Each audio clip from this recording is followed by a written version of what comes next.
வக்ஃப் வாரிய சட்டத்திருத்த மசோதா மக்களவையில் இன்று அதிகாலை நிறைவேறியது. இந்த மசோதாவிற்கு ஆதரவாக 288 வாக்குகளும் எதிராக 232 வாக்குகளும் பதிவானது. வக்ஃப் வாரிய சொத்துக்களை ஒழுங்குபடுத்த வழிவகுக்கும் சட்டத்திருத்த மசோதா கடந்த ஆண்டு ஆகஸ்ட் மாதம் தாக்கல் செய்யப்பட்டது. நாடாளுமன்ற கூட்டுக்குழுவின் ஆய்வறிக்கைக்கு பிறகு மக்களவையில் தாக்கல் செய்யப்பட்டது. 8 மணி நேரத்திற்கும் மேல் நடைபெற்ற விவாதத்தை அடுத்து வாக்கெடுப்புக்காக நள்ளிரவை தாண்டியும் நாடாளுமன்ற கூட்டம் நடைபெற்றது. இந்த நிலையில் மாநிலங்களவையில் இன்று மதியம் மசோதா குறித்து விவாதிக்கப்பட உள்ளது. கள்ளக்குறிச்சி மாவட்டம் சங்கராபுரத்தில் அரசு பேருந்தின் மேற்கூரை வழியாக மழைநீர் கசிந்ததால் மாணவர்கள் நனைந்தவாறு பயணம் செய்யும் வீடியோ வெளியாகி அதிர்ச்சியை ஏற்படுத்தியுள்ளது. மல்லாபுரம் கிராமத்திலிருந்து சங்கராபுரத்திற்கு புறப்பட்ட அரசு பேருந்தில் பள்ளி மாணவ மாணவியர்கள் பயணம் செய்தனர். வழியில் திடீரென்று மழை பெய்த நிலையில் பேருந்தின் மேற்கூரையிலிருந்து கசிந்த மழை நீரில் மாணவ மாணவிகள் நனைந்தவாறே சென்ற காட்சி வீடியோவாக பதிவு செய்யப்பட்டு சமூக வலைதளங்களில் பகிரப்பட்டுள்ளது. நிர்வாக திறனற்ற விடியல் ஆட்சியில் கிராமப்புறங்களில் இயக்கப்படும் அரசு பேருந்துகள் பயணம் செய்வதற்கு தகுதியற்றதாக இருப்பதாக பயணிகள் குற்றம் சாட்டினர்.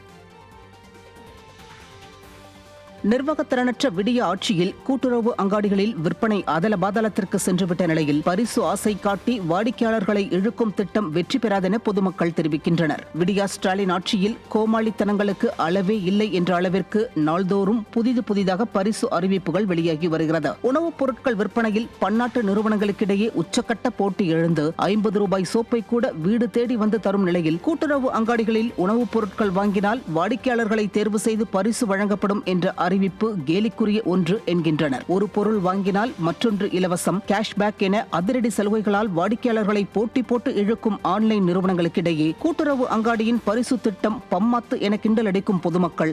இதேபோன்றுதான் அரசு தொலைதூர பேருந்துகளில் பயணிப்பவர்களுக்கு பரிசு வழங்கப்படும் என்ற அறிவிப்பை பொதுமக்கள் புறக்கணித்து விட்டதையும் நினைவு கூர்ந்து விடிய ஆட்சி அறிவிக்கும் பரிசு திட்டங்கள் அனைத்துமே தோல்வியடைந்து வருகிறது என்கின்றனர்.